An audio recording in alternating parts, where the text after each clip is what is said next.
As part of our Commitment 2016 coverage, WGAL is bringing you coverage of all the races that impact the Susquehanna Valley, from the presidential contest down to local races. And I'm joined now by one of the candidates running for the 103rd Legislative District. That district covers the city of Harrisburg, south through the boroughs of Steelton and High Spire. I'm here with Representative Patty Kim, the incumbent for this district since 2013. And Richard Soto, by the way, who was also running for the seat, is unable to join us because of a family emergency. So, Ms. Kim, thank you for joining us today. Thanks for having me. Let's start by talking about something that's really kind of dominated the Capitol for much of the last year, and that's the budget standoff and what took so long. What can you do as a lawmaker? What could lawmakers do in general to prevent that from happening again? So, I'm one of 203 legislators, so we really have to work together as a caucus to make sure that we have our priorities. And so the Democrats need to share the priorities to the Republicans vice versa, and the governor, and see how we can all work together. We were very close, if you remember that That's word right. framework. No, absolutely. All four caucuses said, these are our priorities, what can you compromise on?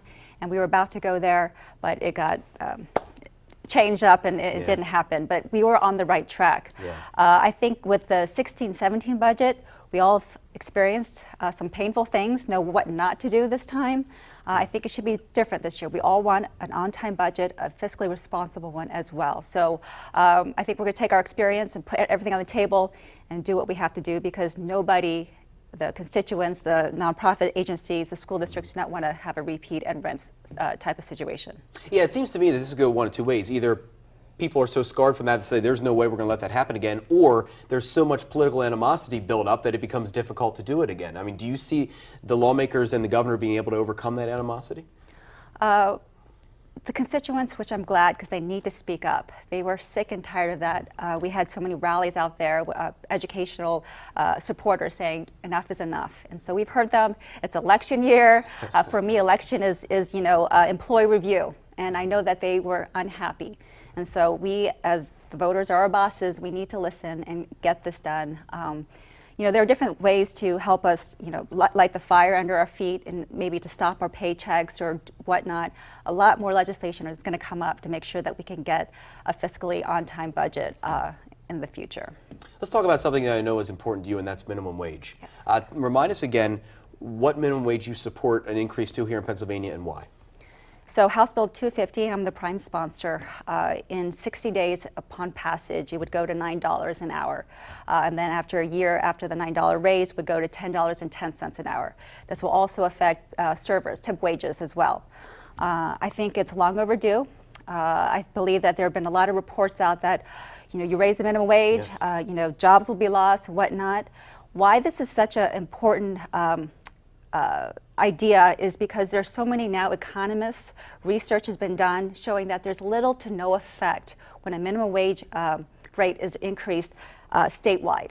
If you do it here, it creates competition. But if you do it statewide slowly, little to no job losses are happening. And also, in the reverse side, when you raise the wage, the working poor gets more money in their pockets, and then they tend to spend more. They're not spending on, they're not putting in the bank, they're not buying yachts, they're buying goods, they're buying things that keep them alive every day. So that money goes back into the economy and should help everyone, not just the working poor.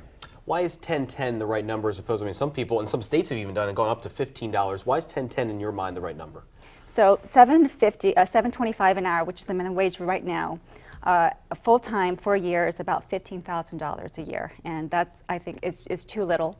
Stick in a single mom with 2 kids that you're under the poverty level. So 1010 will bring you up a little bit more, and about $21,000 a year. And when you hit there, you don't have to depend so much on social welfare.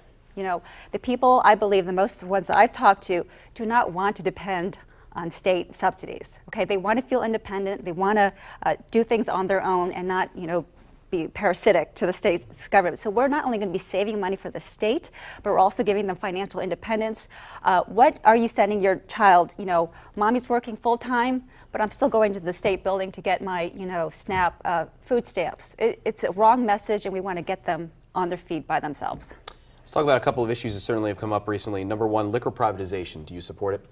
I support modernization. What does that mean? So what we could do is expand the state stores' hours, options, shipping out to homes.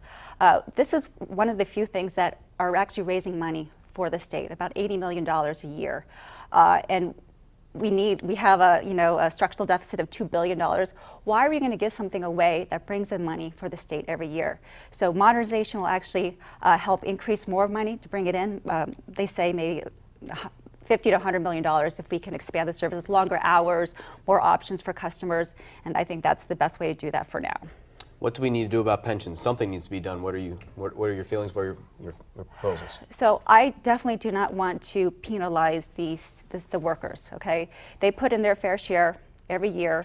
They should get what they put in. What the state did wrong was that we didn't contribute as much as we should have. And we got greedy, I think around the 90s, and we didn't put as much. It's the state's responsibility. So we need to find ways to put the money in that is owed to the state to make sure that the pension system is good. So, we did Act 120, which was to reduce, like when people can, cash out and things like that. We did some tweaks to help save money. But the main part is we just have to put the money in that the state owes. So don't change it to more of a 401k type situation or anything like that? So what we're looking at, and a lot of proposals that I've seen, was that it's still penalizing the future employees, to make sure that we can pull back. That we've already done that. We need to just, again, put the money in that is due into the pension fund and find other ways, new revenues to support the pension. Okay. Ms. Kim, thank you so much for joining us today. We Thanks really for appreciate having it. me. It was great to talk to you. Absolutely. Thank you. And remember, the Pennsylvania primary is April 26th, and keep up with the latest election news on WGAL.com. There, you can find more information on the other races we're following that you'll find only online.